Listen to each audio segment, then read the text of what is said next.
Good afternoon, and welcome back to College Football on Tap, brought to you by On Tap Sportsnet. I'm Chris White, joined alongside by Bruno Oger on this happy Friday. Bruno, how you feeling? Good. How are you, man? Doing good. Almost done with the work week. I know yours is all finished up, so Yeah. round in the corner to a big day tomorrow. Yeah. Gonna be a fun slate. I mean, I think I say that every week. It's gonna be a fun slate, except for, you All know, all fall Saturdays are fun. well, week 1, week 3, I was kind of like, oh man, this is gonna suck. But man, like I didn't even realize we're kind of wearing the same like little Notre Dame type thing here. It's kind of nice looking. Me neither. Yeah. So I mean, I put on an IU hat, but There you go. The game but, against Akron, I think, this week, right? yeah. Yeah, Akron, baby. Rare time that NIU travels to Akron. They don't really go there that often, so this being in the MAC, but they're a MAC East team, so yeah, different atmosphere. Hopefully NIU could pull out the victory, but that's all we're going to talk about NIU. And that is it for Maction from College Football on Tap.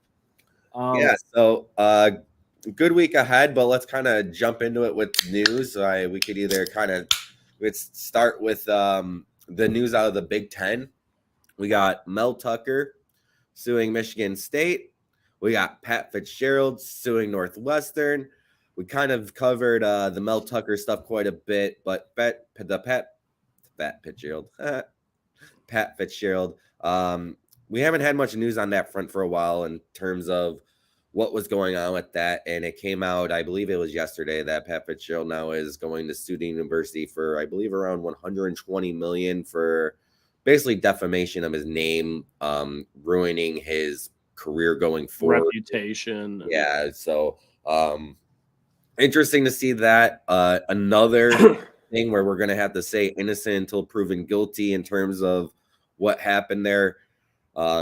If for those who might have not followed, there was hazing allegations that happened. I mean, seems like the hazing happened. Whether Pat Fitzgerald was involved and knew about it, that seems to be another story, and that kind of seems to be where it's leaving off at with this. Yeah, this broke. It had to be late summer, I think, right, Brew? It was maybe a couple weeks or so before the season. So, like, one of the worries was, how the hell is Northwestern going to get ready for the football season? Yeah, I know we didn't talk about it too much because it happened right before our debut episode X amount of weeks ago. Yeah. But there were a couple. I don't remember if it was one or a couple former players with some choice things to say about what happened. Y'all are free to Google it. I'm not going to dwell on it too much. But Fitzgerald lost his job due to it. Like Bruno said, involved or not, doesn't matter. University took action, and now he's seeking restitution. Yeah, so you expect the guy wants to save his name, and I've actually had a conversation about this earlier today. I'm not here to debate the innocence of him or the innocence of Mel Tucker or what the case may be. I know that a lot of this could be very sensitive to a lot of people as well. I'm not here to cause any ruckus or anything of that sort. But it's interesting to me that Pat Fitzgerald had all these other opportunities before, within the last 2 seasons, where it was talked about that he might be the Chicago Bears head coach. It was talked about that he might be the Packers head coach before Matt LaFleur. It's kind of one of those things where it's like the guy had the opportunity to get away from the university and he didn't. And that's just one thing that kind of sticks with me throughout this whole entire process is like, if you knew something and you were involved in something, wouldn't you want to run away from it like almost every other coach has done? Pete Carroll, even Urban Meyer. I mean, that's what these coaches have done in the past, like the big name coaches. Like, it's going to start come crawling up on you. You kind of take off. Yeah, you get out of there. So, he signed an 8 or 10 year deal, right? And that was only a year or two ago. Yeah. So, I mean, that's what kind of it keeps rattling my brain in terms of like, wouldn't you want to get away from this instead of being involved in it anymore? Like, if you knew it was a possibility, and I mean, I think they said that they started investigating this during last year's football season, or at the end of it in January, whatever it may have been. I know they weren't a very good team last year. They didn't go to a bowl game, so their season ended in November. But, when college football season was wrapping up in January, I think that's when they said they started investigating it. And then the news broke in August, 3 weeks before the season, or if it was late July, whatever it may have been. So, yeah, it's just one of those things where it's like, that's the one thing that sticks out. I'm not here to debate his innocence. I know you have never been a Pat Fitzgerald guy. I've always been a Pat Fitzgerald guy. Not a fan. It's very windy out. But yeah. While we're defaming him, did you all know that he did steroids in college? No. Me too. Oh. Big broadcast journalism major. But so a lot of Big Ten legality issues going on. Not something that we're going to spend too much time on because we are not experts. We're just kind of here letting you guys know. We don't want to get any facts wrong. We don't want to, like Bruno said, upset many people because it can be a sensitive issue, both hazing as well as a sexual assault. Yeah, we're not here to debate the legal system and what may or may not have happened. Just kind of putting it out there and just want to talk a little bit about Pat Fitzgerald himself. One thing I do want to bring up, though, if anybody does have anything they want to say, please go ahead, comment on YouTube, comment on Facebook, ask us a question. Thomas Gage, bear down. Yes, the Bears won yesterday. Thanks for joining us again, Thomas. But yeah, big time win by the Bears yesterday. Not our specialty here, but it could be. No. Notre Dame legend Chase Claypool no longer with them Bears. Yeah, good riddance, I guess. I was a big fan of him as an Irish player, but not as a Bears player. So yeah, I wouldn't be. But while we're talking about news, let's jump over from some more abysmal stuff to some happy stuff. Tez Walker is deemed eligible by the NCAA to suit up for North Carolina this year for the remainder of the season. Yeah, so a long time coming. We talked about this in our debut episode, basically how he wasn't allowed to play this season and it was going to be his last year. I think this is his 6th year in college. It's, with the COVID year and the moving over from university to university, all this crazy stuff that's going on in the world of college football in terms of the transfer portal. Tez Walker was not allowed to join the North Carolina team, wasn't going to be able to play this season whatsoever. It seemed very disappointing. We were kind of, badging on the NCAA at that point, saying they keep doing these things wrong. They're doing Reggie Bush wrong. They're doing et cetera, and they just continue to prove themselves in doing things wrong. Well, apparently more evidence was presented for the case of Tez, and now he can play the rest of his season for North Carolina, which good for him. I'm glad he gets to fulfill out the rest of his college football career, and he's a star player. He's going to really help out Drake May and that North Carolina team who is undefeated right now. Yeah, absolutely. I don't know how the NCAA restricted him. I believe he has been practicing, and he knows the playbook. He watches film. He just can't suit up on Saturdays. So he should be able to jump right in this offense, ready to go. Yeah. And I'm not sure. I can't recall right now if North Carolina even plays this week. They might be on a bye, but I'd have to look through it again. But I don't recall who North Carolina plays if they do play at all. And if they don't play, that's a great thing for them. But it gives them that little extra itch in there. Unfortunately, they do not. They're at home against Syracuse, 2:30. Okay. Oh yeah. Okay. Wow. I can't believe I forgot that. Big Syracuse guy forgetting his prime time. Yeah, I literally kept on looking at that game, because I was thinking about betting North Carolina. I don't think I'm going to bet it unless it's one of my stupid little parlays that I make for each time of the day slate. I make an 11 a.m. parlay, 2:30 parlay, and a 6 p.m. parlay. But yeah, that's a tough game right there. That's going to be a good one. I think that the spread was 9.5. So I hope Tez Walker is jumping right in because they could use him. Syracuse is a tough team despite what happened last week. the quarterback play wasn't as great against Clemson. So I think that quarterback, what is his name? Schrader. Yeah. We were talking about because Ron was in the comments, but yeah, he didn't play like to his potential last week against Clemson, which ended up causing them the victory. I think, they only scored 7 points, I believe, all game. So that could be an interesting matchup later on tomorrow. Yeah, I'm not really too certain what the 2:30 slate looks like, but I'm definitely not opposed to throwing that on one of my TVs. Yeah, for sure. But yeah, it's good to see Tez Walker get this done, get the ability to play, since we sat there and talked about this. I think it was a couple episodes, just trying to put the word out there that we think that this guy should be able to play. Like, the NCAA shouldn't have control over the situation, in terms of his injuries and everything else. So, his mental health above all else. Yeah, mental health. And it's great that they're actually going to let him play. So good luck to him. And, hopefully he can come back and help his team, that's undefeated right now and possibly could win the ACC. And you go undefeated, you got a shot at the college football playoff being in a Power 5 conference. Absolutely, especially when the committee picks, they see Drake May's name on there. That 12-0 team has a better shot getting in there than a lot of others. Yeah, for sure. Similar to last week when we had the Jerry Rice and Neon Dion matchup, this week we have UTSA, Texas San Antonio, against Temple. Owen McGowan is playing E.J. Warner, both quarterbacks for their schools, sons of Josh McCown and Kurt Warner. Yeah, so old teammates. I think they were with the Arizona Cardinals together. Yeah.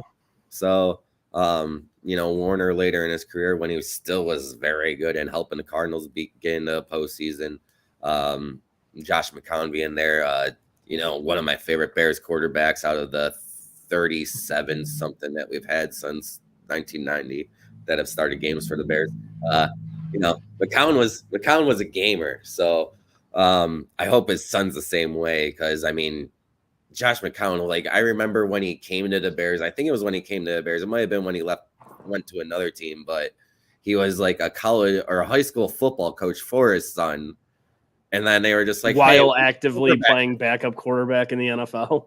Well, no, he wasn't even a backup. Like, he wasn't even on a team. And then he was coaching a high school. And then the following week, he was starting at quarterback for an NFL team. It was crazy. That's awesome. Like, everyone thought he was retired, and then he played for like another 7 years. So retired until someone gets hurt and you make the comeback of a century.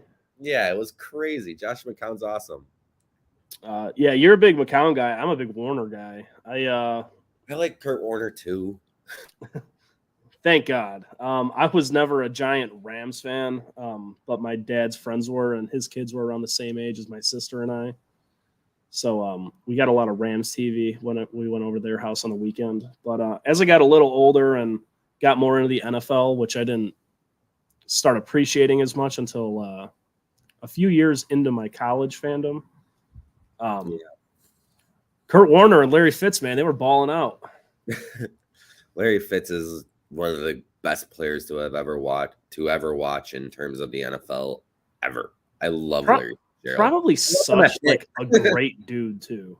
Yeah, I loved him at Pitt. I kind of remember. I'm pretty sure they beat Notre Dame once with him there, but because that was a huge rivalry back in the day. We still Charlie Weiss era.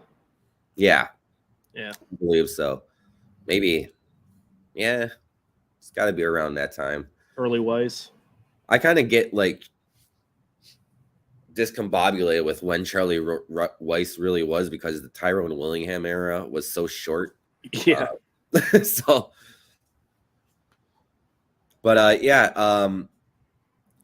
Other than that, I believe, one thing that I really wanted to get into was the Cameron Rising news as well.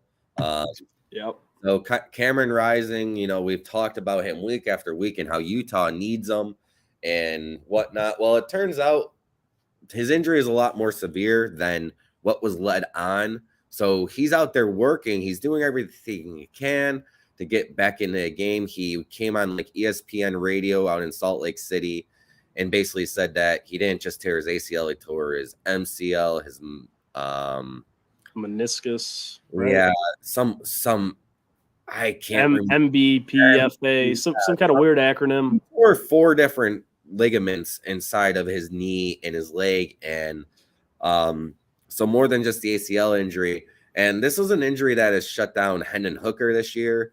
It's shut down Kyler Murray, the Arizona Cardinals quarterback, where he said he's not going to play after being hurt in last season of the NFL. So something that an NFL quarterback's not even willing to attempt to try and play. Cameron Rising is doing everything he can to try and get back in the field, but he's been cleared for practice since September, been cleared for full contact and everything.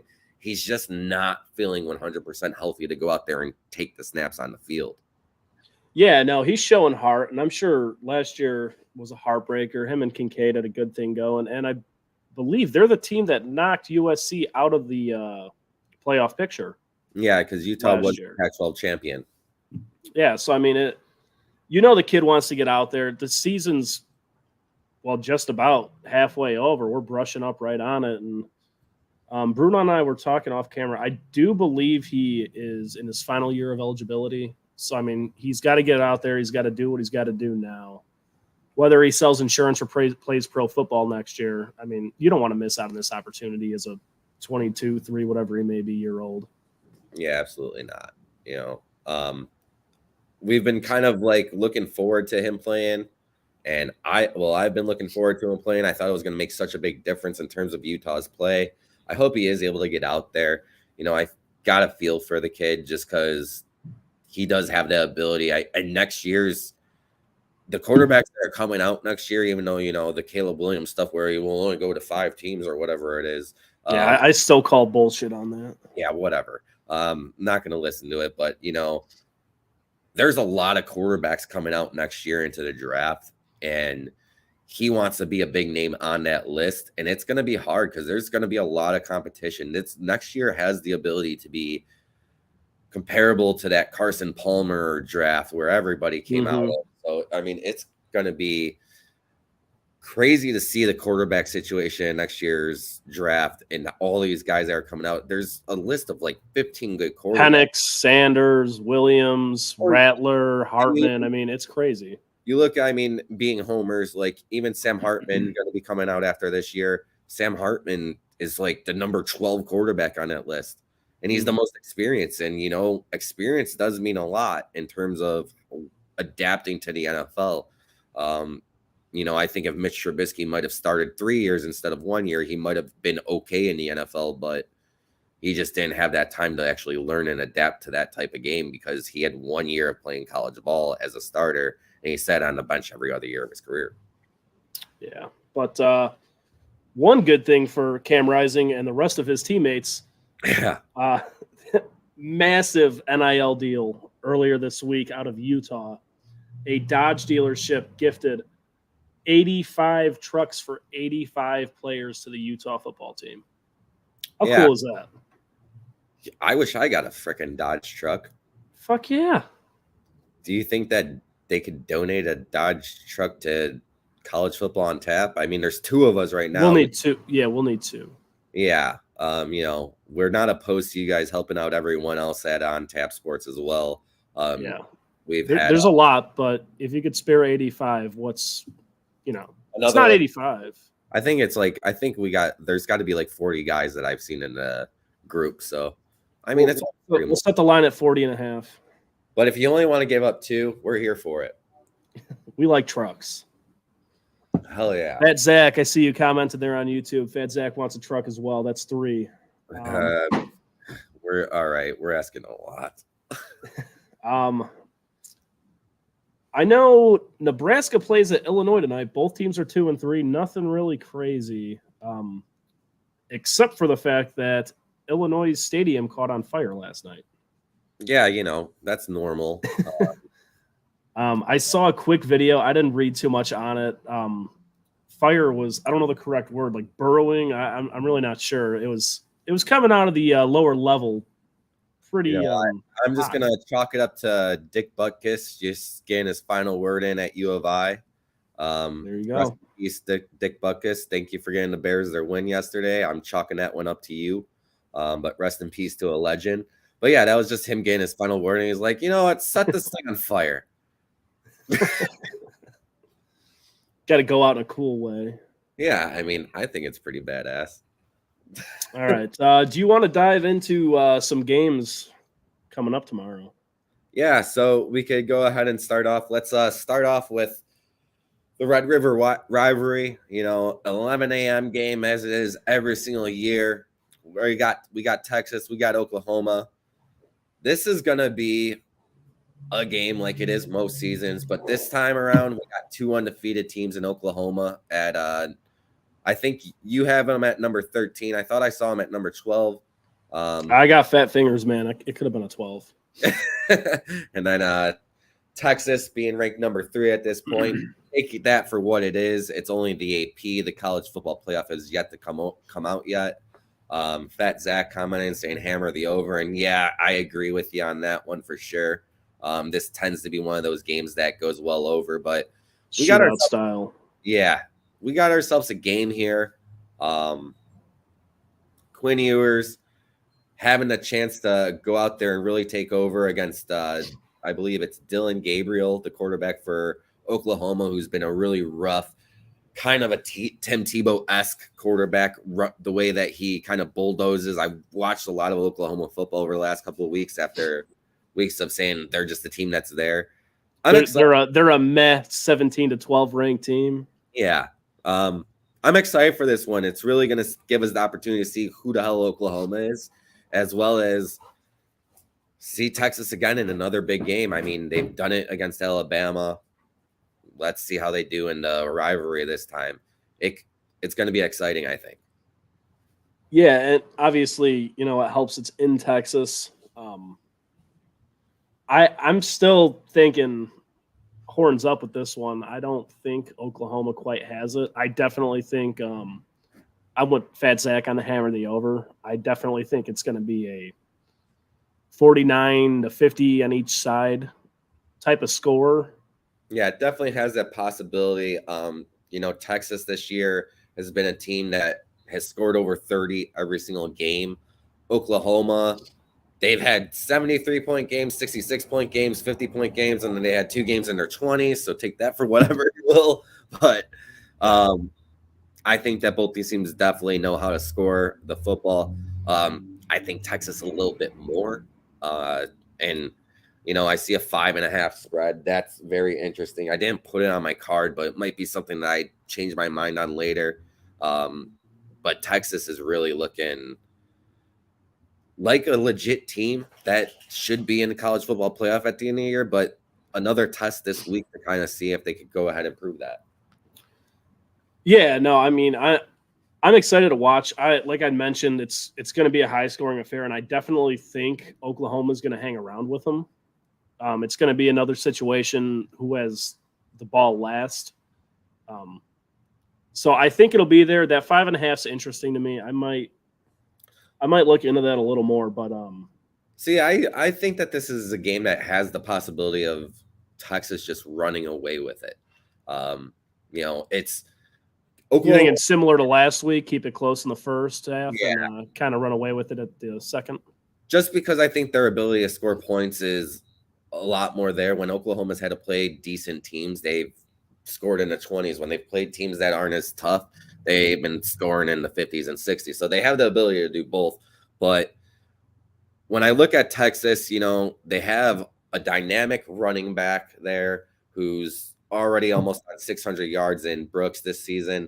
And then Quinn Ewers passing. He's only thrown 1 interception, 10 TDs. Yes, Dylan Gabriel's had a great year, 15 touchdowns. When you score 70 and 66 points to 50 points, you're going to have a lot of fucking touchdowns. Oklahoma runs a lot of different running backs. They don't have a running back that's over 200 yards rushing this year. So that's something to look into. And I know Dylan Gabriel runs the ball a lot for him, like that hard-nosed Tim Tebow style, like I said. So it's going to be up to Oklahoma's defense to keep them in the game, I think, because I think Texas's defense is going to be able to stop Oklahoma a lot more often than you would imagine.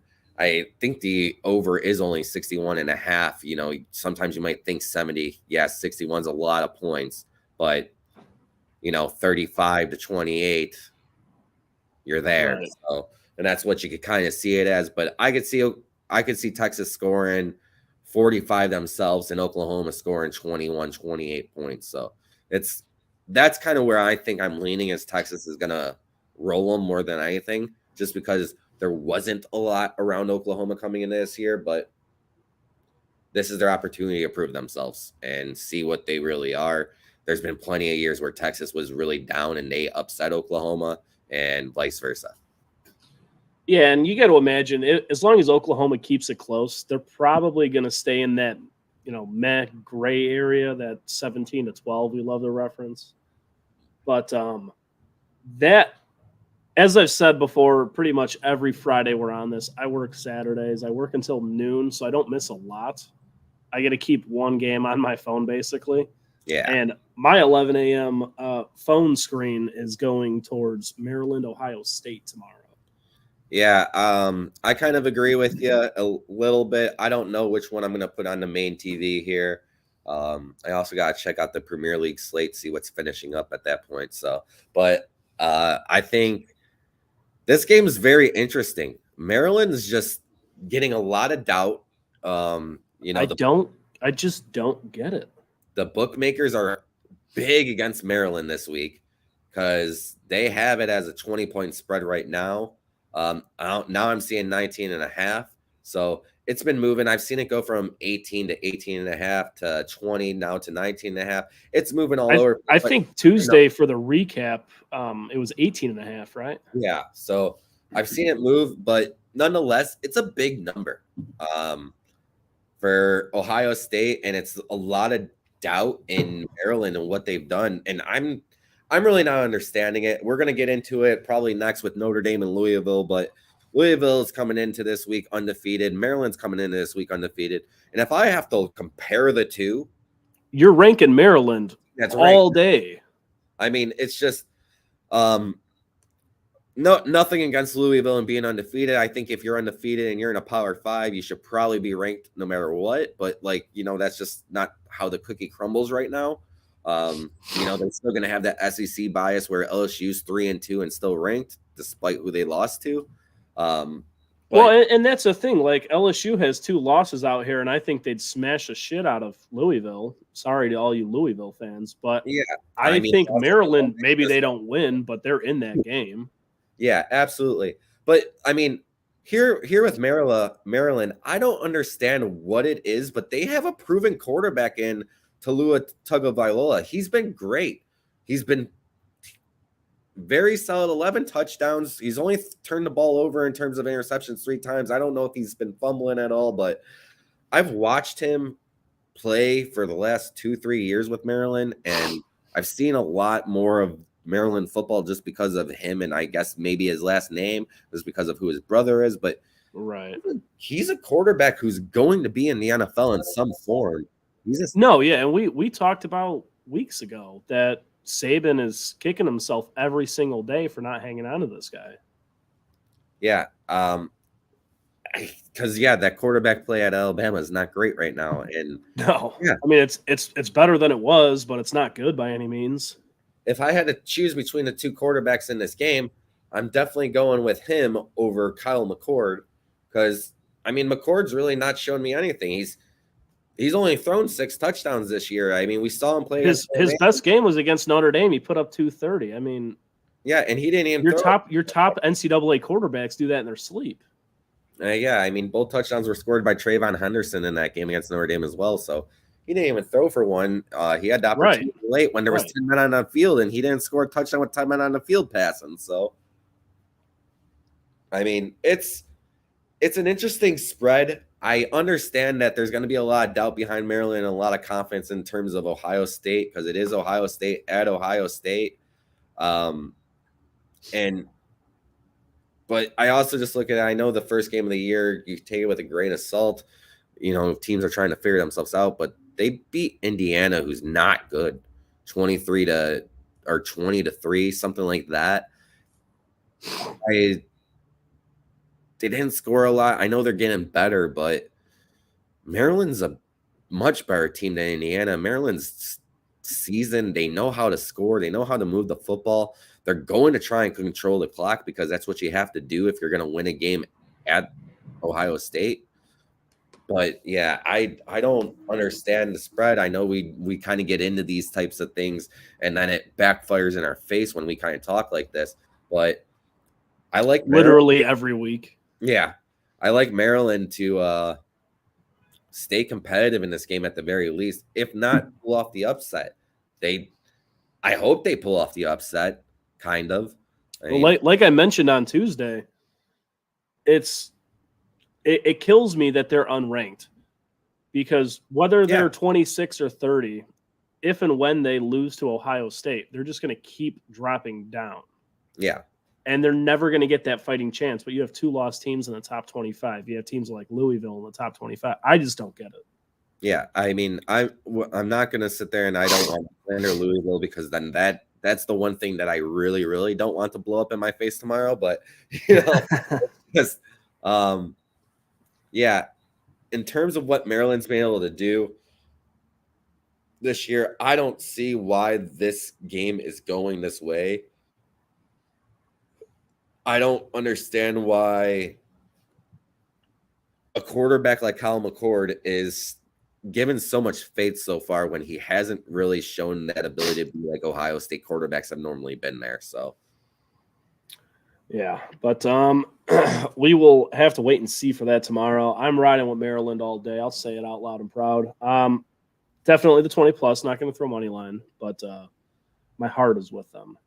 Yeah, but I mean, they're going to go into the horseshoe and beat Ohio State, but I think they're going to at least sit there and make them work to get the win. And 20 points is a lot. I mean, even if Ohio State pulls away at some point, it's just, I feel like there's a lot of Maryland disrespect coming in this week, and it's not warranted just considering the types of opponents that they've played. I mean, they went out, they've blown out every team they've played. Townsend doesn't matter. Beat them. Charlotte, they don't matter. That was actually their lowest victory. Virginia, they beat 42-14. Michigan State 31-9. Last week they won 44-17 against Indiana, the same Indiana team that Ohio State won 23-3 against. Yeah, no, and if you're in that locker room, before the game, do you really have to say anything else other than handing your players like printouts of the fucking AP polls? No, that's exactly what that alone gets them so fired up in a crowd. If you go out there and drive if you drive down the field that first series and you shut them up, that game is yours right there. You have to go out and attack and punch immediately. We've said it with other games. If you don't go and hit them in the mouth, I said it with Colorado, Oregon a couple of weeks ago because I think Oregon's a really good football team. And yeah, this is another game just like that. Go punch them in the mouth. I know that they can play defense, but you don't want to kind of get in the same battle that Notre Dame did with Ohio State, where Ohio State controlled the field for the first half, even though there was no points. Or Notre Dame controlled the field, but like you go back and forth and someone controls the field for half of it. That's points being given up at some point, whether it's 3 or 7. You don't want to get into that bell where you're the one that's down on it. So, yeah. But I want to talk about Notre Dame and Louisville since they've been brought up a lot. Obviously, we're homers, so we want to talk about them all day anyways. But my biggest pregame takeaway is another fucking week of ACC refs. Yeah, I know you were very heated last week with it in terms of the referee situation and just kind of how they seem to be against Notre Dame and a lot of targeting to the hip. Yeah, I mean, I know I'm not someone who focuses on that. I'm not going to focus on that, but if it's something that grinds your gears, carry on. I've been listening to my dad screaming at refs since I was like 2, so it's kind of in the blood. Oh, I do it all the time too, but I haven't really been a ref hater this year so far. I know you were very big against it last week, so I haven't really been until last week. Ohio State, I made some what the fuck are you looking at type of calls, but yeah. I mean, nothing like last week. Like it was it was awful. Yeah, I'm not. I can't go through that again. My poor wife can't sit there and with the kids while I'm just screaming at a TV for another week. So, yeah, I feel like the same way when Nikki and I are sitting here and we're the only ones in the garage and I'm just screaming at the TV as well. So I understand, and I'm sure that your kids react to your screaming as well. So Jackson loves it, but Sloan kind of does that. Like what the hell was that thing still? Yeah, for sure. Jax will start running in circles, like screaming gibberish. So it's good. It's good for one of them. Yeah. Something to look at with this game between Notre Dame and Louisville. Louisville just played North Carolina State last week, pulled off the win. Game that I didn't really think that they were going to end up winning. I thought North Carolina State looked a lot better than what happened there. It was a 13-10 finish, so not a lot of offense. Got feedback on your mic there. Sorry? Your mic's kind of going whack right now. Yeah, it's a little windy out here. Oh, okay, you're back. It was really scratchy, but yeah, Jack Plummer, the quarterback there for Louisville, he turns the ball over a lot. The Notre Dame secondary is going to probably rip him apart. I think that Notre Dame's going to probably I'm not going to keep saying probably. But Notre Dame's going to get 4 turnovers in this game. Like you quoting he's Lovie Smith? What? You quoting Lovie Smith? No, I'm not. Got to win the turnover battle. Yeah, I just think Notre Dame's going to go out there and they're going to put a lot of pressure on the Louisville quarterback, Jack Plummer here, son of Jake Plummer, old quarterback on Arizona Cardinals. I think again, what's up with this? Yeah, fucking simulation. Cardinals. Everybody's Cardinals. But yeah, I think this is going to be a Notre Dame game where they go out there and finally just bust one open a week before they get into this USC game. The USC game is going to be huge. So I hope they're not looking ahead. That's the only reason why I think Louisville stays in this. Like we were talking with the previous game. I think Maryland should be in there before Louisville, but Louisville's in there. But yeah, it's going to be interesting to just see if Louisville could even hang with Notre Dame. I know that it being a night game, that Louisville crowd will probably be hot, which might help them out a little bit. But they didn't face Notre Dame against Duke. Yeah. I don't really think sound is a factor too much, especially with a guy like Sam Hartman, who's been in it longer than most have. But the one thing I like about Louisville being ranked over Maryland is if Notre Dame can just go and kick the absolute piss out of them going into USC, like you'd mentioned, that matters so much. And maybe it's only on paper, maybe it isn't, but that matters, that 25 next to their name.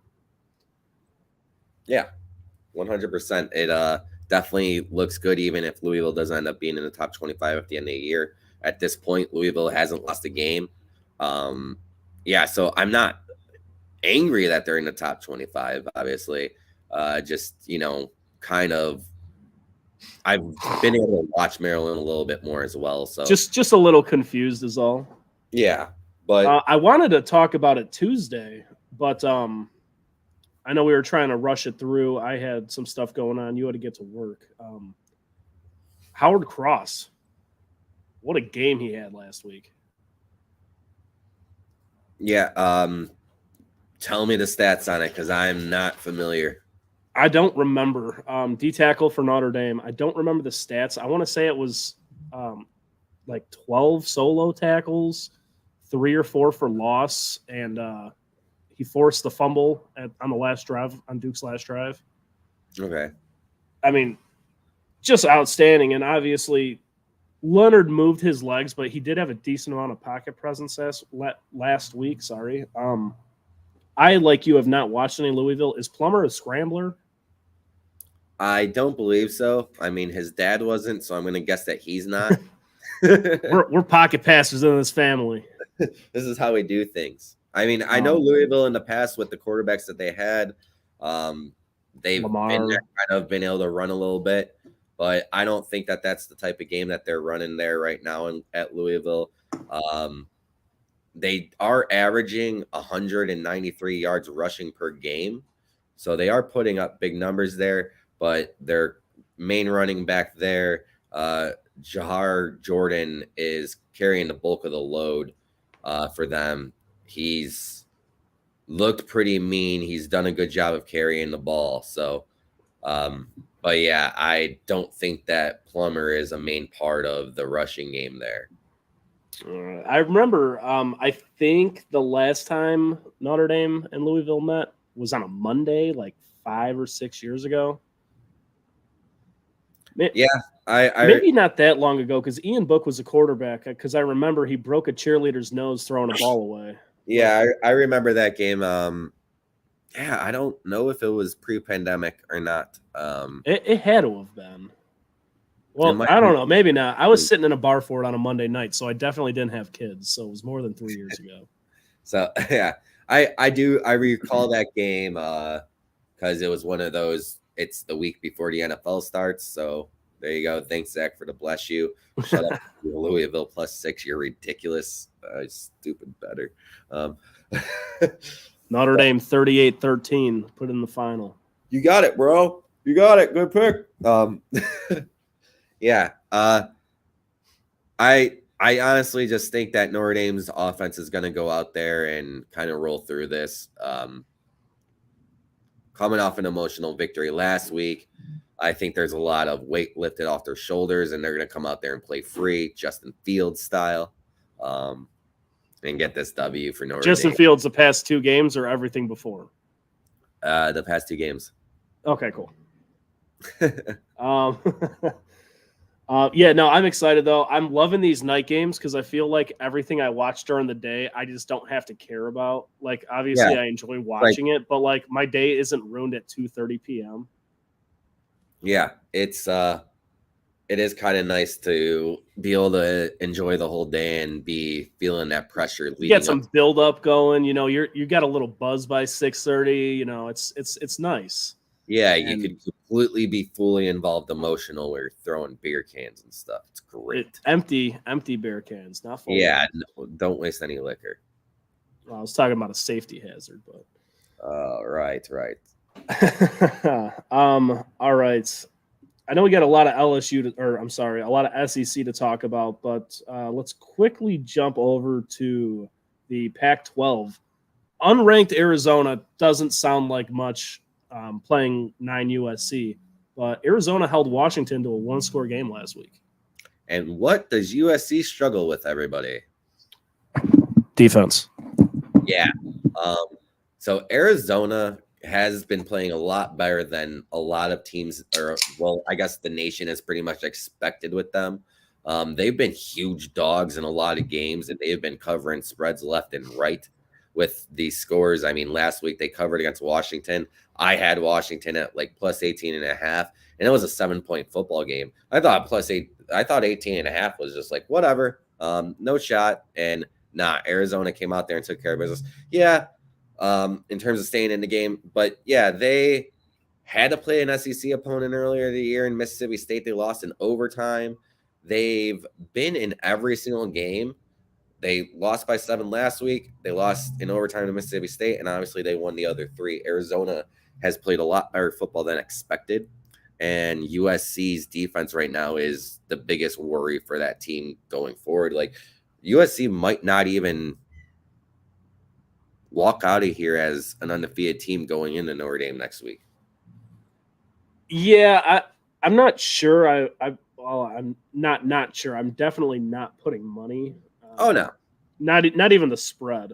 But it really is a worrisome thing when you talk about USC's defense, because when it comes to college football playoff time, you're kind of assuming they're undefeated and all the teams are where they're supposed to be.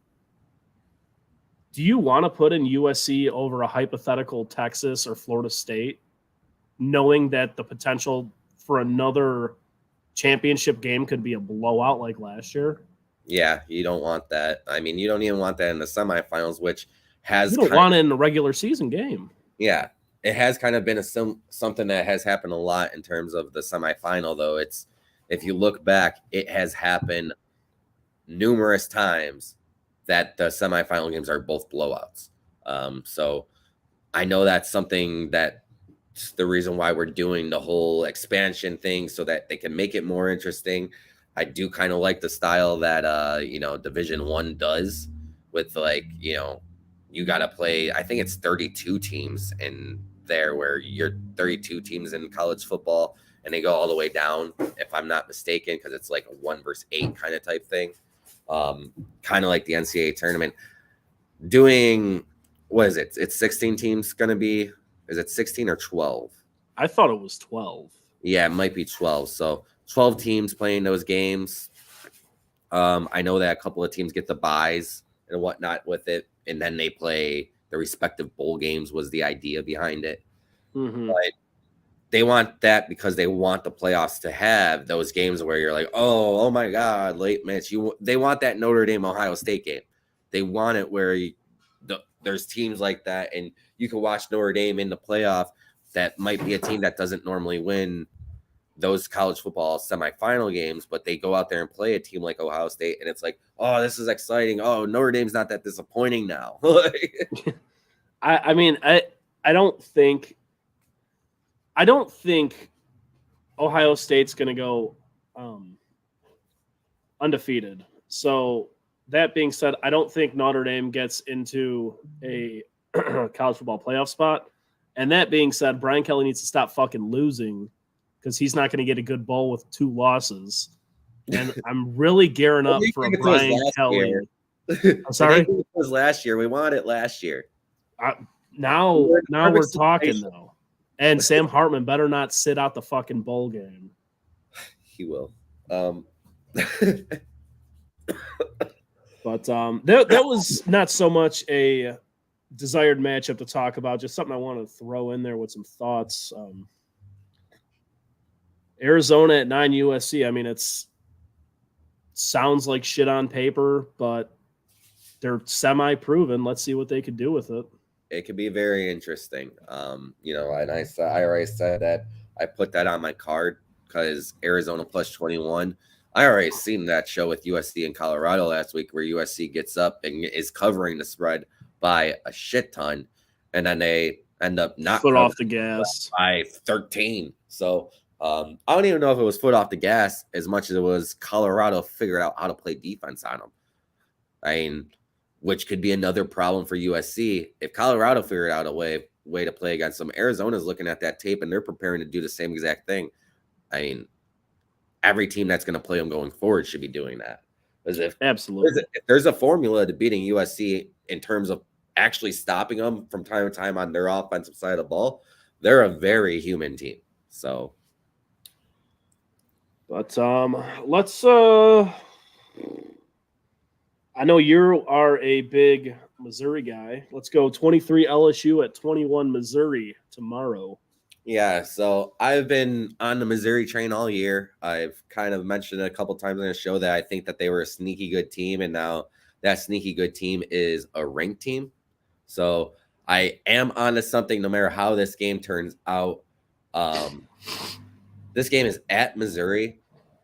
It's going to be an awesome crowd, but so far what you've seen from Missouri is a very poised quarterback in Brady Cook. Brady Cook has been as solid can be. He doesn't turn the ball over at all. No interceptions on the air. He's thrown for 11 touchdowns.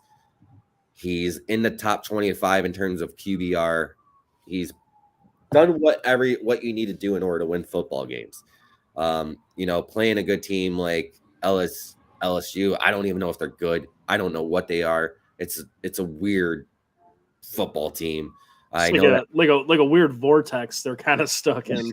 Yeah, they got a great quarterback. He can really take over a game if he wants to. But speaking of Jaden Daniels, did you see how this man gets hit? Yeah, was there a video or something that came out? That I saw a collage on compilation, I guess would be the better word, on Twitter. Okay. And it's just him getting fucking nailed every single game. This man does not know how to slide.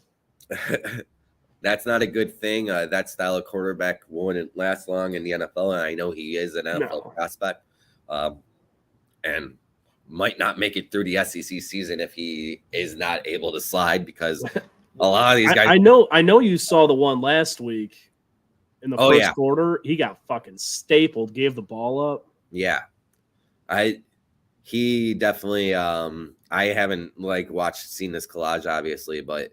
Yeah, if you can't slide, I know the type of quarterback that he is. He's able to scramble. He runs around and make plays. I mean, he's got that. If you wanted to compare him to Justin Fields, Jalen Hurts type kind of player, that's who he is. And that's why I was so impressed with him a couple of weeks ago when I thought LSU was good. So. But yeah, it's definitely a great weapon to have, but you need to know how to protect yourself too. Definitely. Yeah, I'm definitely on the side of Brady Cook here and keeping things active. He is a homegrown talent. He's from St. Louis, Missouri himself. He's been very proven so far this season. So is Daniels. It's going to come down to Missouri's defense, which I think is pretty damn good. It's going to be a tough one to see. This could be a big loss for LSU again going into Missouri. I think LSU, I've seen this line move like crazy. I am not betting this by any means because I don't know what to think of LSU. Crazy man's bet. Yeah, LSU's -4 right now. I saw it. I'm at -6.5 earlier in the week. Then I think I just saw again it was a -5.5. It just keeps going back and forth. LSU's giving how many? 4. They're giving 4 to a lower ranked team at the lower ranked team stadium. Yeah. Fucking Vegas kills me. Oh no, they are the underdog. Or they're the favorite. I'm sorry.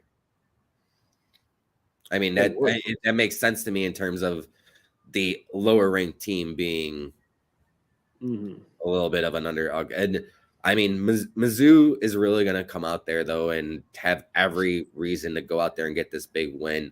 This would be a huge, huge W for them. Really kind of set the precedent going forward for the rest of the season that, it might be every man's conference, but this could be the year that Missouri has a shot at winning the SEC or going to the SEC title game. Won't say they're going to deal with that other side of the conference as well. But yeah, we're only going to touch that if we have to. Yeah. I was big on Missouri coming into the year. I thought that they were a very underrated team, and here we are now with a big opportunity for them to get probably one of the biggest wins in school in over the last 10 years. 20 years, yeah, 10 years. Had Zach, we see out there. Mizzou spread, Boo Brian Kelly, love to see it. Yeah, growing up, we had some really good Mizzou teams. So I know that they played almost every year. They used to play U of I, and most of the time they'd walk away with the W. So, well, my high school could probably walk away with pretty close to a W against U of I. I don't know, man. A few years ago, like Lovey's last year, or maybe it was a year after Lovey left with all Lovey's recruits, they were pretty solid, weren't they? Didn't they sneak into the top 25 for a couple games? Yeah, U of I did, but that tends to be every 5 years when their seniors grow. Was that Devin Witherspoon's freshman year? I don't know. I don't know, man. Well, thanks for nothing, bro. While we talk about the other side of the SEC, 20 Kentucky at 1 Georgia, or as you like to call it last week, the Browers. Yeah, the Bowers. Brock Bowers. Brock Bauer put on a clinic that second half. Yeah. So Kentucky has a good defense, man. Kentucky looked really impressive last week against Florida. Georgia did not look impressive against an Auburn team that is very inept on offense. This is a big opportunity for Kentucky here. I am not by any means going to say Kentucky's going to pull off the upset. We haven't seen Georgia lose in 600 and something. 2 years. Yeah, almost 2 years. But Kentucky has found a way to be very competitive in these games and look very good so far in terms of the way they handle the Florida team that was ranked last week. Now they're ranked number 20, undefeated. Georgia wasn't that impressive. Don't be shocked again, as we called the episode chaos. This could be one of those games that could cause chaos. Kentucky could beat the Dogs. The main thing is that you have to hold down Brock Bowers, because nothing else on that offense is stunning. Nothing else on that offense is just a dynamic player. Brock Bowers is a big boy who dominates and runs over people. If you could find a way to contain that man, you could win a game. Auburn did not know how to contain him in the fourth quarter, and he took over the game. That's what you have to do. And it's crazy talking about a tight end. Like, this is what we're talking about, like a tight end who takes over games. But teams that are red, kind of Travis Kelce-esque in terms of having that ability to kind of be like, hey, I'm the big show here. That's what Brock Bowers has done. He's going to be an insane NFL prospect when he goes. That's what you got to think. That's what you got to look at this week. Kentucky, didn't just beat Florida. They beat the piss out of them. I think it was like 19, 20, 21 points, something like that. Georgia did not look good against Auburn one bit. Their defense had a lot of issues. Stopping Peyton Thorne, I think. Yeah, that guy's a scrub. He sat out a couple drives. But no, with that frisky Kentucky defense, I think we have a game here. I'm a Bruno. I'm absolutely no way saying Kentucky's going to win this game. I don't even think I'm going to put money on the spread.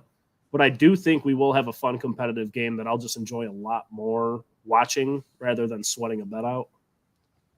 Yeah, this is another one that I do have on my card, so we keep on saying this, but I just can't not take the plus 14.5 that Kentucky's getting right now. It just I see Zach down there commenting again, 14.5 lock. Yeah, all the power to you guys. I just think the way Kentucky's been playing, the way they look, I think that they're going to have this very solid game. They're going to have a good game plan. They're going to have the ability to go out there and win this game. So I'm going to take that kind of spread. And if Georgia comes out there and finally blows out a team, and a very good team at that, then we know we're all in big, big trouble again. Yeah, our tune will change, absolutely. And I can't imagine this being slated a night game, considering where Kentucky started the year. But at Georgia is intimidating from the get-go. Hopefully for Kentucky's sake, it's an 11 or 2:30 game. I believe it's the 2:30 SEC game, like the big SEC game. Oh, no, it is a 6 p.m. start, actually. So. Okay. I wonder if they flex that or if that was scheduled that way. Yeah, it's an ESPN game. So I'm thinking it was kind of part of the plan. I believe, what channel is Notre Dame and Louisville on? Are they ABC? Yeah, they're ABC. It's prime time. So, yeah, okay. Yeah, so, having another good game on ESPN, them controlling two big games during prime time, they're going to get all the cable ratings having those two games on. That's why I got two big TVs. Yeah, that's how it's done. So, it's going to be an interesting matchup this week. I am not going to Kentucky's quarterback play and all that. It's not very impressive. They're not great on offense by any means. And that could be the problem with Kentucky when it comes down to it. The quarterback, I believe, has thrown 5 interceptions this year. So you turn the ball over against Georgia, you're not going to have a good time. And that's going to be the main thing to watch is, can Kentucky hold on to the football? And if they can, Georgia's going to be on upset alert. And if they can't, then Georgia might run away with it. We're going to figure out a lot this week about who Georgia really is. Yeah. And I am really impressed with Kentucky. They obviously lost Will Levis in the draft. They had a lot of guys lost in the draft. And, they're staying true. They're staying fine. They're looking good. I'm excited for this one. I really hope they win. I really, really hope they win. I really, really hope they cover for your sake. Yeah. Me too. But let's jump into not as much of a primetime type of all eyes game, but 11 Bama is going to A&M tomorrow. Well, I mean, if you watch the Johnny Manziel documentary, that 12th man can be very, very intimidating, and that's going to be one hell of a 12th man tomorrow as they come in. And Alabama hasn't been that great this season. That's the reason. I haven't watched any Texas A&M, so I can't say much about Texas A&M, but I know that'll be a game that, with that crowd, what the 12th man normally brings, they're going to at least sit there and punch them in the face really quick and see if they can hang out with them. The house that Manziel built. No, I agree. And is it Jimbo Fisher? Is he A&M? That's the man. I know that there's been talks about his job being on the line for a while. Yeah, because Texas A&M, when they got him from Florida State, they expected a lot to come really quickly, and it just greatness and recruits, and it's not coming to fruition. The name just didn't bring anything. So, I mean, not that it didn't bring anything. I'm sure they're doing fine, but you beat a team like Bama, and that's something that, whether they're 11 or 1, that's something that turns your season around. Yeah, I mean, Texas A&M is not a bad team by any means. I don't know. I honestly don't know what their record is right now. I think they might have lost one game. I don't think they lost twice. I would have to. Yeah, they're 4-1, and they're both 2-0 in the SEC. So that's the CBS game tomorrow, actually. Yeah. That's our 2:30 slot on CBS. But Alabama hasn't had a good quarterback play this year. Jalen Milroe hasn't been good, and that could be a big part of this. And if the defense is going to bring it, because I mean, with that 12th man, it's loud in there. You're going to have a hard time making play calls. So Texas A&M, these young quarterbacks, this trifecta of imperfect quarterbacks, are going to struggle quite a bit. Yeah, so I'm very interested to see how that game ends up taking off. I'm that 2:30 slate tomorrow is not really the most appetizing. It's going to be fun at 11 a.m. 11 and 6 are the times to stick around TVs. Texas A&M and Alabama, just because anytime you could possibly see Alabama lose, it is normally must-watch television. Kind of the same thing with Georgia. If you could see those teams lose, you kind of got to put it on the TV.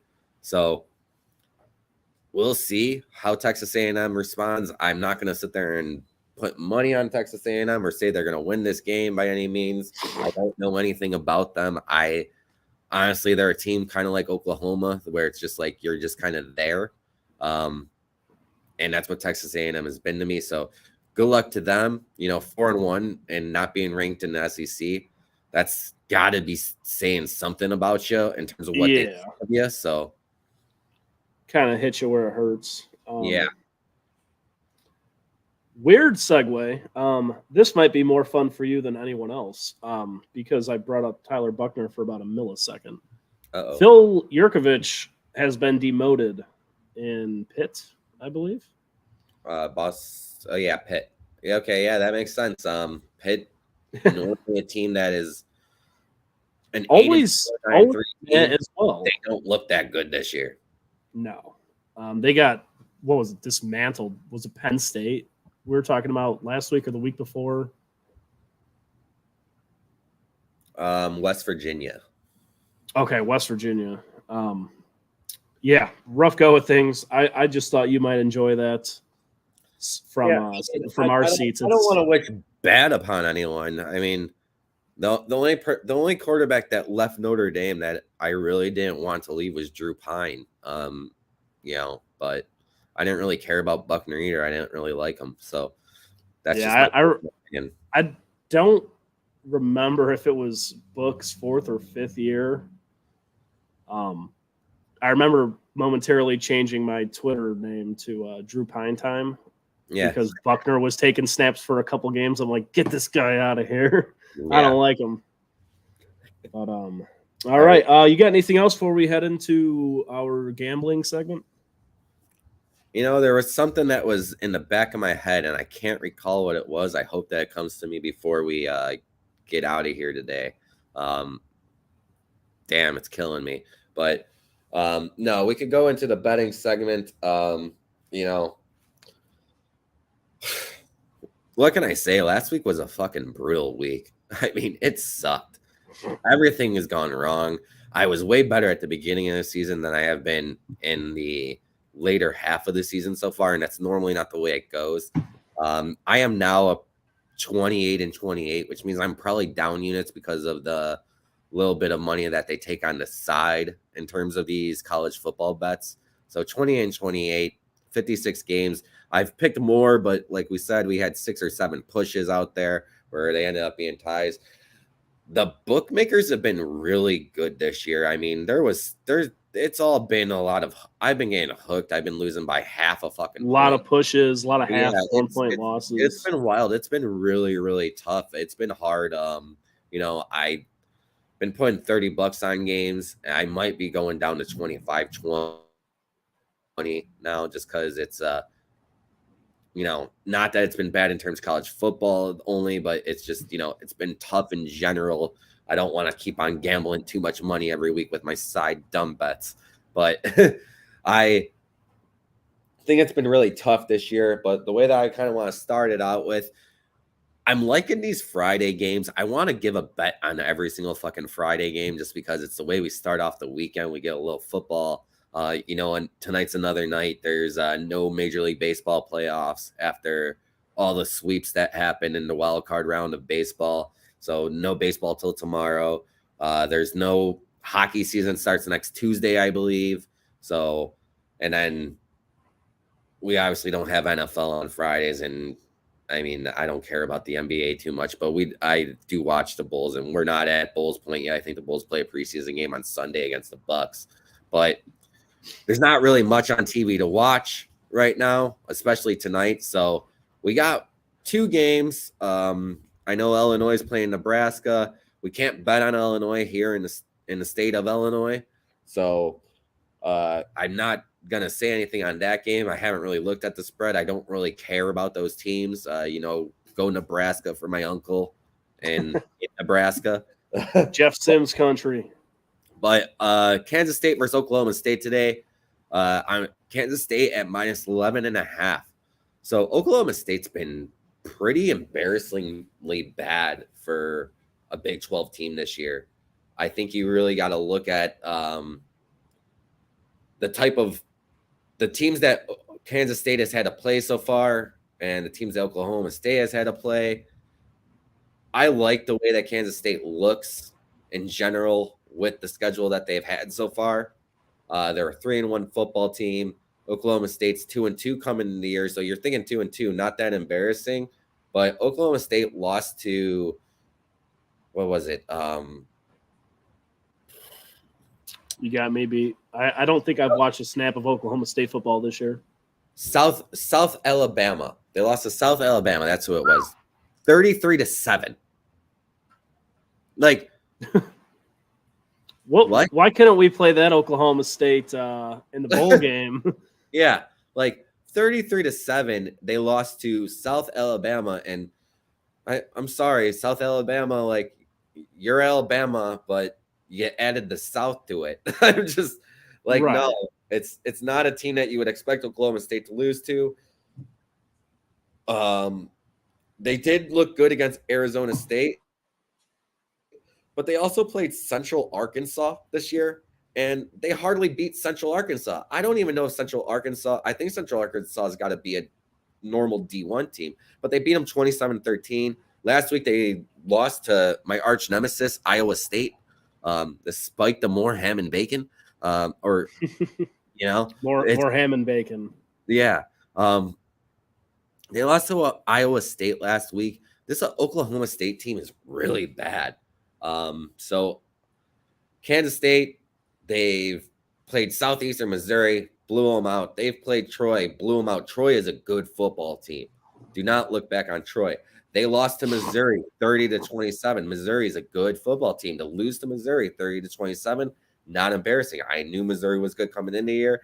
And then last week they beat Central Florida, another good football team. They're favored against Kansas this week as well, Central Florida. I'm not touching that game by any means, but they're favored because Daniels is out for Kansas. 11.5 just seems like Kansas State should be able to cover this. It might be they might win by 14 or whatever, but I think 2 touchdowns is a good number for Kansas State here. So Friday night, let's have some fun. Let's bet on Kansas State. That's how we're going to start the week. It just seems like too good of a game on paper compared just seeing what Oklahoma State's been able to do so far this year. Now we could get into the Saturday slate. First, we'll start off with our boys. We'll get Notre Dame and Louisville. We've kind of talked about it already. I'm taking Notre Dame. I've seen it at 6. I've seen it at 6.5. And I honestly just think Notre Dame's going to win the turnover battle by a lot and causing the quarterback to throw 4 interceptions. If I want to see if I can bet that 4 interceptions, because I ain't just feeling 4 interceptions. But Notre Dame, I personally, I'm going to throw an alt money line out there, maybe like 10 or 11. Okay. Yeah. Kind of get a little frisky with it. I did it last week against Duke, and I went 7. That worked. Well, it didn't work. It pushed. So. Yep. But yeah, I think Notre Dame does. I think 9.5 might be a good one for you to do. I don't want to go too crazy with it, but 25. All right, maybe not. You could go that crazy if you really, really want to. I mean, it's up to you. I'm not your dad. It's only Monday. It's only money. I'll make more Friday. Yeah. That's how it works. But yeah, I mean, we talked about it enough already. We've already stated, I think Notre Dame covers this game. So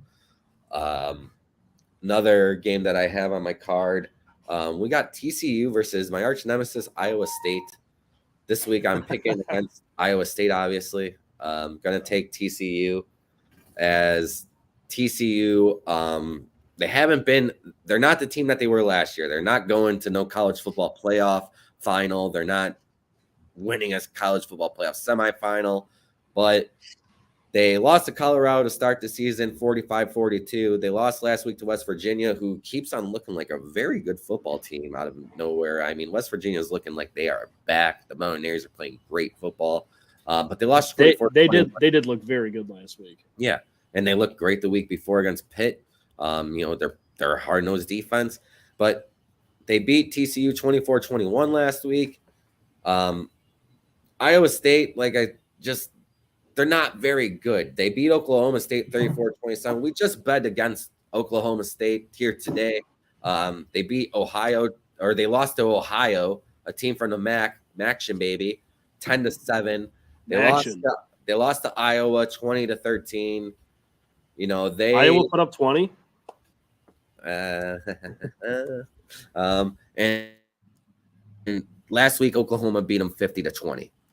So Oklahoma beats them 50-20. I'm gonna sit there and think TCU's gonna beat them by at least 14, 17 points. So I'm gonna take TCU this week minus 6.5. I don't think Iowa State's gonna be able to score offensively with TCU. TCU's a little bit better of a team, and it's gonna show here. There's just not much. I think, it's a night game. The Iowa State crowd's probably not even going to want to be there. The kids are going to be out drinking. They want to go party. They don't want to fucking be there to watch TCU beat Iowa State, right? Right. So we're going to take TCU minus 6.5 there. Obviously, another game that we talked about already. Kind of go through it quickly. Taking Maryland plus the 20 against Ohio State. I just think no-brainer in my opinion. Yeah, Maryland's just very underrated, I think, coming into this game. So I gotta take Maryland, and if it blows up in my face, it blows up in my face. I won't be angry about it because I still think it's the right bet the way that it looks coming into this game. So we talked all about it as much as we could already. So if you didn't see that, go back in time and watch us over again. You can watch us nonstop on repeat if you want to see our beautiful faces. So, we'll take the Maryland plus 20. We got the Kentucky game as well, Kentucky, Georgia. I know you said you want to stay away from it, Chris, but I got to take Kentucky here. It's 16.5, right? Plus 14.5. That's just a little so, I can't believe they're giving Kentucky 14.5 and Ohio State's giving 20. Yeah, I don't know. I have my indifferences with Vegas, but they seem to be right a lot. yeah, this year especially. Yeah, I mean, so I can't say anything in terms of Vegas, but yeah, I think that getting that extra half a point, if you get it at 14.5, that's huge. I could see Kentucky losing by 2 touchdowns, but they're going to keep it competitive, and then Georgia might pull away late, kind of thing. That's what Georgia seems to do. And if you give me that half might be the hook that I want going the right way instead of being hooked negatively. So Kentucky plus 14.5. Another one in the late slate that I have, a team that I've really liked watching a little bit this year, especially during those late games when I'm really, really drunk, with our guy DJ Ukulele. Yeah, DJ Oogabungu. Yeah, that's the guy, dude. We got Oregon State versus Cal. Oregon State minus 9.5. Last week, Oregon State beat Utah. That's a no-brainer to me after what they did to Utah last week. Yeah, so they beat Utah by 14 last week. You know, they lost the week before to Washington State, but a very good Washington State team. California is not that great of a team. They lost to Washington already this year by 27 points. Yeah, they put up points, but they gave up 59 of them. They barely beat Arizona State, who's on a down year. They beat Idaho. They lost to Auburn in a close one, which, you know, we've already talked about how inept Auburn's offense is. So this one, you know, I think Cal, even though it's at Cal, it's going to be a late game. It's a 9 p.m. start. I think Oregon State minus 9.5, winning by 10. They're going to put up points. They're a better team than Cal. I don't know if the Cal crowd's going to make a big difference. Not normally something you see a Cal Berkeley crowd being the difference maker in a game. So a lot of study groups out there. Yeah, so I'm going to go ahead and take Oregon State there at the minus 9.5. I like that a lot. Another game that we already talked about quite a bit was Arizona and USC. Arizona 21.5 plus 21.5. Again, I like the half kind of thing. But I also, you know, if USC goes ahead and scores a lot like we know that they will, and they take the early lead, nothing stopping Arizona from staying competitive in this. They don't have the defense to sit there and stop teams on a constant basis. Arizona's played very competitive against a Washington team last week that I'm very high on. I think they're possibly the number one team in the nation.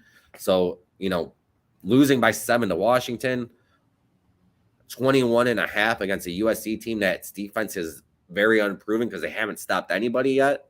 And they almost blew a game last week against Colorado. Like we said, 5 more minutes, and Colorado probably wins that game. Going to take Arizona plus the 21.5 on that one. Another game that I'm looking at against another team from Iowa that we do not like because, you know, head coach there had things to say about us. You know, Brian Ferenz, we got shooters out here, man. Yeah, Brian Ferenz calling out college football on tap, enemy of the show.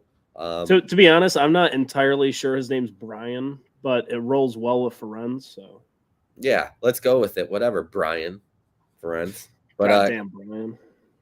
Purdue playing Iowa at Iowa. Iowa coming off of a win against Michigan State, but losing their quarterback Cade McNamara late. Purdue coming off of a huge, dominating victory over a U of I team that I thought was going to beat them. I thought Illinois was a better team. They destroyed U of I last week, 44-19. Purdue's looking like a Kirk Ferenz is his name. Thanks, Zach. Thank you, Zach. Stupid name, Brian. Kirk, come on. What are you, a cousin or a Heinrich? Get out of here.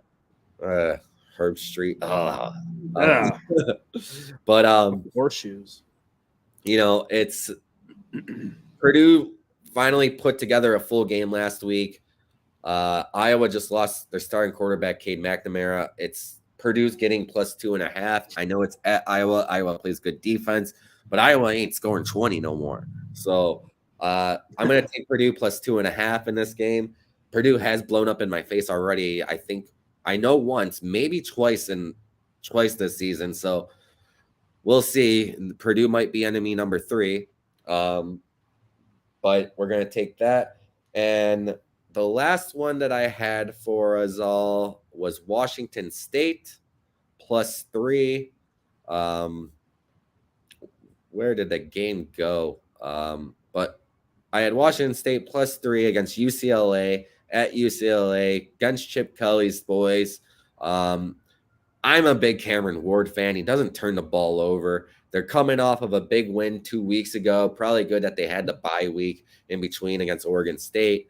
Washington State's legit. I know that this game's at UCLA, but nonetheless, I think Washington State's a legit team. They're 4-0. UCLA doesn't tend to win the big games, it seems like. So I'm going to take Washington State here, getting the points at UCLA. So kind of, the quarterback conference, that's where I've been looking at a lot this week. I might have some more. I'm going to try and see if I could get something together and kind of put it out there for you all. Maybe a little article on my bets tomorrow morning. So, yeah, that's what I got. There's one more game and that me and you kind of both agree on, but it's your game. So 5-0, baby. To remain undefeated, we have Wake Forest at Clemson +21. Wake Forest at Clemson +21. I know I've shit on Dabo. I've shit on Clemson here and there this year. I've kind of said, maybe they're all right. No, they're trash. They're not what they used to be. I think this is just straight disrespectful to Wake Forest. Yeah, I mean, granted, I had that Wake Forest bet a couple of weeks ago, and they were one of the teams that I lost on a hook. They won the game, but +3.5, you only win by 3, or -3.5, you only win by 3. I lose the bet. So, right. Wake Forest got me once earlier this year, but Wake Forest could score. Sam Hartman, one big thing about him leaving Wake Forest was the quarterback that was behind him was getting his opportunity, and he had nothing but praise for that. We already seen how classy of a man Sam Hartman was with the Riley Leonard situation for Duke, getting hurt last week. And Sam Hartman really wanted this quarterback to be able to have his opportunity as well. And here you go, a big game for them against Clemson. Clemson might be on a down year, but Clemson came with a big win last week against Syracuse. Going to be trying to win every game until they play Notre Dame again, because that's going to be the biggest game left on Clemson's schedule, obviously. So Wake Forest +21, though. Clemson not being as good as they normally are. 21's a lot of fucking points. That's my stance on it. I'm not even sure I've convinced myself if Clemson's not that good or if Wake Forest is that good. Yeah. There's just that kind of that little gray area where they both mesh. If I obviously don't make books, if you look at my DraftKings bet slip, they're all trash. It's a bunch of lose. Mm-hmm. If I was in Vegas, though, if I got paid to do this job, personally, 11.5, a weird number like that, an off number. You don't want to get too close to the touchdown scores. Throw that half on there like you've been praising. Mm-hmm. I don't think there's any way, especially with the over-under of 52.5. Yeah. I just don't. Wake Forest scores too good. And that's what I'm saying. They score too much. It's just this whole box square here just does not make sense to me. That unfortunately is a 2:30 game. Or I'm sorry, that is fortunately a 2:30 game where our day is slightly weaker. I mean, you got North Carolina, Syracuse, you got A&M, Bama, but that is one I'm keeping my eye on for sure. Yeah, I admittedly didn't watch too much of my last week's undefeated. My kids started going a little crazy right after the Notre Dame win. Me too. Jackson was going nuts, so we brought the kids inside. Bruno, you've been in my house. You can of see in the basement from the upstairs. I was on a couch with Bluey in the living room watching the basement TV, and I'm like, holy shit, they're winning. They're not covering, they're winning. Yeah. Wow. So yeah, Jackson, Wake Forest +21 at Clemson to stay undefeated. All right. So the Gerbs, there you go. He hasn't failed you so far. So if you want to put your whole entire life savings on it, I mean, why not? Look at this guy. He doesn't lose. Are you telling me you haven't taken a mortgage out on your house already? Oh, geez, no. I don't have No, this and Maryland were the two games where I was like last week I was torn on someone who to pick. Fuck me. On someone to pick. And this week I'm like, man, look at all these possibilities. But yeah. Those two games stood out the most. This one, by a little bit of an edge, was my favorite. So that's what we're rolling with. That's what we're going to 7-0 with. Yeah, man, I'm feeling it. I'm liking the way this slate looks. I like the way my card kind of matched up. Something else that I wanted to throw out there, I don't really throw out the overs and unders, but we did talk about it a little bit earlier. Texas and Oklahoma go over on that. Normally is an over. So throw that in here. What's the over-under on that? 61.5. And that seems low because when Colorado played Oregon, and I was like, what's it at, like 56 or something like that? It was 70. And they were like 70, and I was like, what the fuck? I kind of expected this only game 48. to be 48 was the final on that one. So, well, yeah, it would have bit me in the ass regardless. Yeah. So that I got to stop saying no brainer because I'm either going to be rich or out of money. But I personally think that's going to be a back and forth game all day. A lot of offense, little defense. Fat Zach, you got it at 60.5. Nice. So they have a point. We'll see. If they win big day tomorrow. Hell yeah. Or it goes over by 61. We have a 31-30 final and a riveting game. Perfect. Love to see it. Bruno, you got anything else for us? No, let's have a good week. It's very enjoyable. Thank you for being in the comments again, guys. Like Fat Zach, Thomas, thank you guys. We appreciate you guys. Keep talking to us. We'll talk back. Yeah, I mean, keep on being in there. Anyone who listens to the show, be in there, messages on the side. If there's anything you want us to kind of talk about going into the week, there might be some big freaking like Western Michigan fans, and we don't talk about Western Michigan. If you want us to talk about Western Michigan, let me know, and we'll give them 30 seconds of our time. So maybe 90. Maybe 90. Yeah, you might get 90 if we can find some good stories in there. But yeah, should be another good week. Chaos could happen this week. We're not too far out from the college football playoff first poll being announced on a Tuesday night. We're getting closer to the college basketball season coming. So they like to announce a lot of those polls during college basketball season when they have those kickoffs. It's going to be an interesting end to this year just because we don't know who the best teams are in college football yet. And it's normally a lot more plain and simple than it's been. It's going to be crazy to see, is Texas the team? Is Washington the team? Is Georgia still just never going to lose? So we got a lot more excitement coming. So stay in the comments, keep on being with us. We're having a lot of fun with this. We just enjoy the hell out of this. So, get involved. Like I said, there might be an article coming out about my bets tomorrow morning. I'm going to try and put something in there early. I'll talk to Ron about it and see if we can get it out there. All right. Well said, Bruno. Everyone stay safe. Have a good weekend. Watch some football. Crack them. This has been College Football on Tap, brought to you by the On Tap Sports Net. Good